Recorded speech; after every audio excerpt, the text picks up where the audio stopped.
교수님께서 New Mechanism for MPO Triggering and SO라는 제목으로 발표해 주시겠습니다. 네, 안녕하세요. 박종석입니다. 일단 먼저 이 시간까지 남아주셔가지고 감사하다는 말씀 드리고요. 오늘 제가 말씀드릴 거는 MPO와 ENSO와의 어떤 관련성이 있는데 거기에 대한 새로운 메커니즘을 저희가 이제 밝혀가지고 거기에 대해 말씀드리도록 하겠습니다. 그래서 이 연구는 사실 작년에 두 개의 MPJ 논문으로 이제 출판이 되었고요. 제가 이번에 학회를 열심히 듣다 보니까 많은 분들이 이런 말씀하시더라고요. 자세한 내용은 이제 참고 논문을 참고하라. 그리고 저는 이제 반대로 제 발표만 열심히 들으시면 이 두 논문을 읽으실 필요가 없다. 제가 핵심만 간단하게 말씀드릴 테니까 이 논문은 이렇게 읽으시면 될 것 같습니다. 자, 일단은 이제 우리가 MPO와 ENSO와의 어떤 관련성을 얘기할 때 가장 유명한 메커니즘이 시즈널 풋프린팅 메커니즘입니다. 시즈널 풋프린팅 메커니즘이면 이 MPO의 어떤 다이폴 패턴이 있으면 여기에 이 저기압선 흐름이 있으면 이런 식으로 바람이 만들어집니다.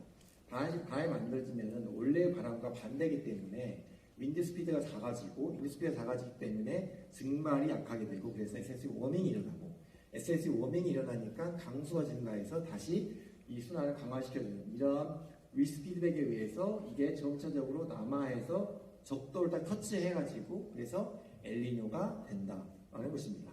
엘니뇨가 발달했다는 것입니다. 뭐 어느 정도는 이제 논리적인 설명인데요. 그럼에도 불구하고 이제 이게 정말로 남쪽으로 이렇게 전파할 수 있을 만큼 효율적인 메커니즘인지는 의심이 있습니다. 그래서 이게 2001년에 이제 약 20년 전에 이제 나온 메커니즘인데요. 저는 이제 그때부터 이제 제 생각하는 게 저랑 이제 엘니뇨를 연구해 보신 분들은 알겠지만 그때부터 이렇게 이 프로세스가 마음에 안 들고 저희 좀 이렇게 항상 염두에 두고 있었습니다. 그래서 이게 정말로 이런 실제적인 메커니즘일까라는 이제 의심을 두고 있었는데요. 그런데 이제 뭐 대안이 없으니까 분명히 MPO와 ENSO와의 관련성은 있는데 그 대안이 없으니까 그러면 이제 저는 어떤 식으로 생각을 했냐면은 MPO가 영향을 주는 게 아니라 어떤 제3의 현상이 MPO에도 영향을 주고 엘니뇨도 영향을 주지 않을까라고 생각을 했습니다. 왜냐하면 이 메커니즘이 마음에 안 들었기 때문에. 근데 어느 날 저희 집에서 저랑 같이 사시는 분이 이제 이런 말씀 하시더라고요. MPO가 외부 프로파게이션을 하는데 북쪽으로 뿐만 아니라 남쪽으로 한다. 왜냐하면 우리가 보통 이제 외부 프로파게이션은 북쪽으로 알고 있는데 남쪽으로 한다는 사실을 저한테 알려주시더라고요. 그래서 제가 그 말을 들은 다음에 바로 저희 포스터한테 이메일을 보냈습니다. 그래서 요걸 분명히 체크해봐라. 그렇게 해서 나온 결과가 오늘 말씀드릴 내용입니다. 자, 먼저 말씀드리면 보시면 이게 MPO 컴포지션입니다. 그래서 겨울철이고 봄철입니다. 보시면 하층에 이렇게 이런 식으로 순환해서 아까 제가 말씀드린 이런 메커니즘이 어느 정도 워킹을 하는 걸 알 수 있습니다. 하지만 여러분들이 보셔야 될 게 뭐냐면은 하층에 보시면 SS가 이렇게 있는데 여기가 끊겨 있다는 것입니다. SS만 끊겨 있는 게 뿐만 아니라 윈드 자체도 여기가 약하게 있지만 끊겨 있습니다. 그러니까 뭔가 여기서 점프를 했다는 것이죠.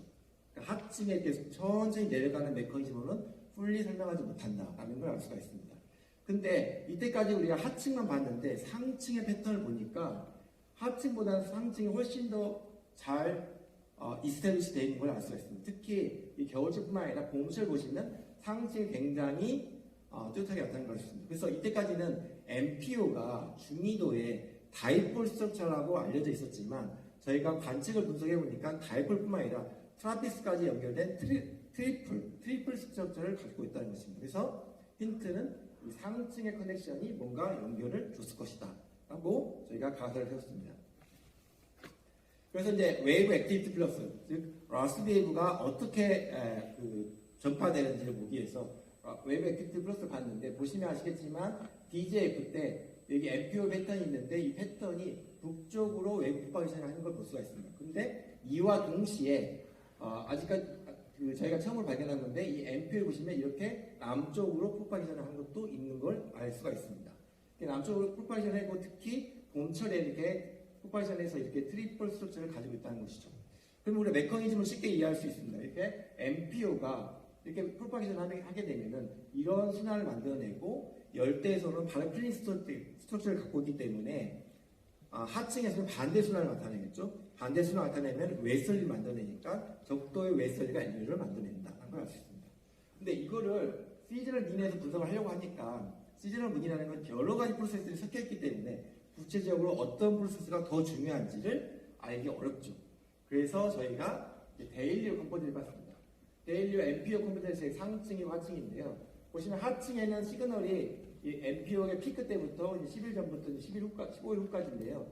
보시면 처음에는 시그널이 없다가 그 이후에 5일, 10일, 15일에 웨이스가 나타나는 걸 알 수 있습니다. 하지만 하층보다 훨씬 더 일찍 보시면 상층에 이런 패턴이 만들어진 걸 알 수가 있습니다. 이런 패턴이 보시면 여기에 고기압성 흐름이 점점 더 강화돼서 이 MPO 피크 이후에 이 5일 정도의 맥시멈 피크가 강하게 나타났습니다. 상층에 이런 패턴이 나타난 다음에 시간 분상으로 하층에 웨이스가 나타난다는 것입니다. 그래서 상층이 하층을 유도한다는 것입니다. 어떻게 되느냐? 그거에 대한 핵심을 보여주는 그림이 이 그림인데요. 이 보시는 그림은 이게 위도고요. 그 다음에 MPO에 대한 레그 컴포짓을 그린 겁니다. 보시면 처음에 중위도 지역에 MPO의 다이폴 스트럭처가 나타납니다. 거기에 레그를 가지고 한 5일 후, 10일 후에 여기에 고기압성 흐름이 나타납니다. 그러니까 이게 선행을 하고 그 다음에 나타난다는 거죠. 그러면 어떻게 나타나느냐? 이 컨투어가 웨이브 플럭스입니다. 그러니까 이게 이 파지티브라는 얘기는 북쪽으로 프로파게이션 한다는 것이고 이게 음수라는 얘기는 네거티브, 남쪽으로 프로파게이션 한다는 얘기입니다. 보시는 바와 같이 MPO가 이스테이트 된 다음에 남쪽으로 프로파게이션해서 이런 고기압성 흐름을 만들어낸다. 그리고 그 이후에 하층의 순환이 나타나서 엘니뇨를 발달시킨다는 것입니다.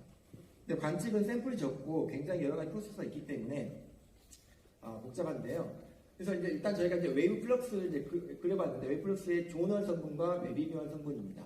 메리디언 성분인데 그 중에 두 가지 컴포넌트가 있는데요. 첫 번째 부분이 이제 요 텀인데 요 텀 보시면 이 웨이브가 얼마나 틸팅이 되어 있느냐 이런 메커니즘에 관련됐고요. 두 번째 텀은 여기 V가 있습니다. 그러니까 민 윈드가 어느 방향이냐는 것입니다.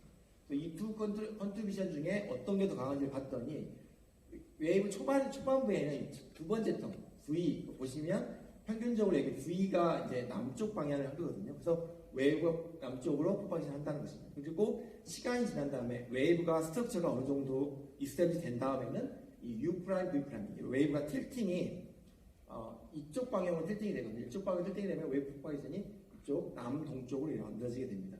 그런 식으로 프로파게이션 된다. 이 두 텀이 중요하다는 걸 우리가 알게 됐습니다. 자, 이때까지는 관측 그림이었고요.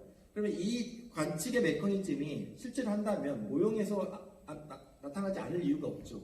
그래서 저희가 시미5와 시미6 모형을 검증해 봤습니다. 그래서 저희가 총 이용 가능한 59개의 모형 가지고 테스트를 해봤습니다. 그래서 이게 관측이고요. 시미6입니다. MPO를 굉장히 잘 모의하고 있는 걸 알 수 있습니다. 그리고 이게 웨이브 플럭스입니다. 보시면 관측의 웨이브 플럭스고요. 파지티브, 네거티브가 있는데 놀랍게도 시미5, 6에서도 굉장히 유사하게 모의를 하고 있는 것 같습니다. 그러니까 시미6에서도 모의를 하고 있다. 이 웨이브 플럭스 메커니즘 모의하고 있다는 것입니다.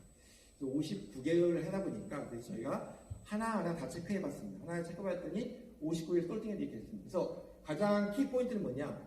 59개 모형이 하나의 예외 없이 모두가 남쪽의 프로파게이션을 모의하고 있다라는 것입니다. 하지만 모형이 MME에 비해서 관측에 비해서 좀 더 언더 에스티메이트를 하고 있지만 어쨌든 예외 없이 이런 프로파게이션을 넣어줬다. 이 말은 굉장히 저희가 제안하는 메커니즘이 굉장히 로버스트한 메커니즘이라는 거고요. 두 번째로 그래서 더 알아보기 위해서 이렇게 그룹을 나눠봤습니다. 강한 그룹, 약한 그룹. 그러니까 남쪽으로 웨이브 프로파게이션이 강한 그룹과 약한 그룹을 나눠봤습니다. 그래서 보시면 웨이브 플럭스가 강한 그룹이 있고요. 약한 그룹입니다. 보시는 바와 같이 강한 그룹일수록 이 트리플 스트럭처가 굉장히 강함을 알 수 있습니다. 그 다음에 우리가 뭘 확인해 봐야 될까요?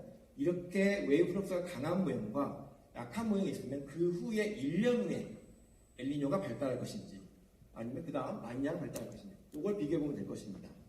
그래서 여러분이 예상하시다시피 겨울철 MPO 발생이 1년 후에 스트롱 그룹에서는 강한 엘니뇨, 위크 그룹에서는 약한 엘니뇨, 이제 MPO의 반대 유상에 대해서는 스트롱 그룹에서는 강한 라니뇨, 그 다음에 약한 그룹에서는 약한 라니뇨. 굉장히 아름다운 결과가 나타났죠. 보시는 것 같이 이런 메커니즘이 굉장히 잘 워킹한다는 것입니다. 그래서 이제 메커니즘 보시면 이제 폴리에이션을 보시면 이 각각 점들이 59개의 모형이고요. 그다음에 오른쪽이 웨이브 플럭스의 강도, 그다음에 이 세로축이 1년 후에 엘니뇨 강도입니다. 그래서 폴리에이션이 0.57, 엘니뇨에서 0.5, 그다음에 라니아에서 0.53으로 굉장히 강한 폴리에이션을 가지고 있음을 알 수 있습니다. 그러면 원래 저희는 새로운 메커니즘을 제안한 거고 기존의 메커니즘이 있습니다. 당연히 기존의 메커니즘과 비교를 해봐야 됩니다. 그래서 비교해봤더니 시즈널 풋프린팅 메커니즘 비교해보면 역시 폴리에이션이 있습니다. 0.24 정도로 있는데 폴리에이션이 이쪽이 훨씬 높다는 걸 알 수 있습니다. 이걸로도 충분하지만 그래도 이것 가지고는 부족하니까. 왜냐하면 이 두 가지 메커니즘이 동시에 발생을 하거든요. 그러니까 두 개가 서로 콜리레이션이 있다는 것입니다. 그러니까 웨이브 프로파게이션과 시즈널 풋프린팅 메커니즘 서로 콜리레이션이 있기 때문에 그거를 그냥 리니어하게 세퍼레이션 해봤습니다. 이게 제 마지막 슬라이드인데요. 보시는 바와 같이 시즈널 풋프린팅 메커니즘을 제거하고 이 관련성을 봤더니 0.3 좀 떨어지긴 하지만 여전히 유지되는 데 반해서 근데 웨이브 액티비티 플럭스 이 프로파게이션을 제거한 다음에 시즈널 풋프린팅 메커니즘과 MP와 AS의 콜리레이션을 봤더니 콜리레이션이 거의 0이었다는 것입니다. 그 말은 무슨 말이냐면 현상학적으로는 이 웨이브 액티비티 플럭스 메커니즘이 어떤 MPO와 엔소 릴레이션십에서 인터마델의 다이버시티를 설명하는 가장 주요한 메커니즘이라는 걸 이야기하는 거고요. 이걸 이야기하는 것은 이것이 중요한 임플리케이션이 있다. 우리가 지금 관측에 나타나고 있는 엘니뇨와 MPO, 그러니까 MPO가 어떻게 엘니뇨를 트리거를 하는지 그러한 주요한 메커니즘이 웨이브 액티비티 플럭스에 의한 메커니즘일 가능성이 굉장히 높다는 것입니다. 이상입니다. 네, 감사합니다. 질문을 한두 개 받을 수 있을 것 같습니다. 네. 재밌는 결과 잘 들었습니다. 진짜 논문 안 읽어봐도 되나요?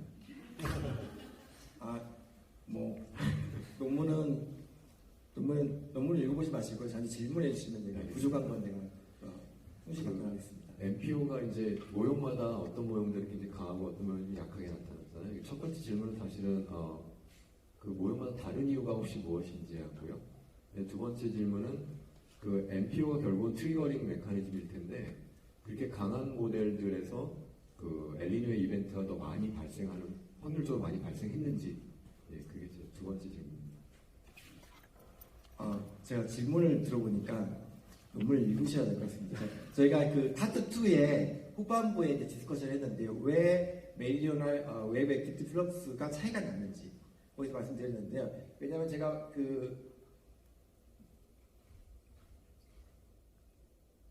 딱 빼먹은 부분만 질문해 주셨는데요. 그러니까 요 플럭스에 의해서 이제 결정이 되는데 두 메커니즘에서 결정이 되는데요.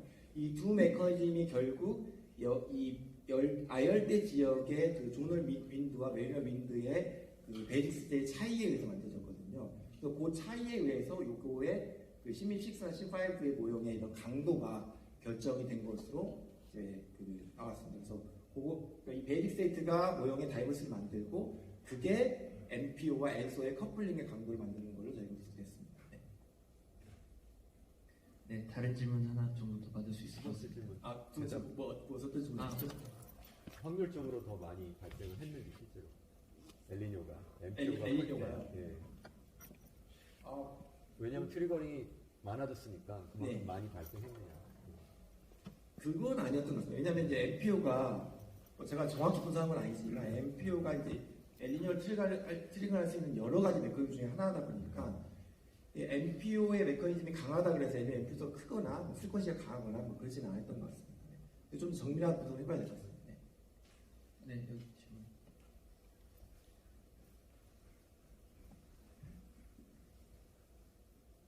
네, 발표 잘 들었습니다.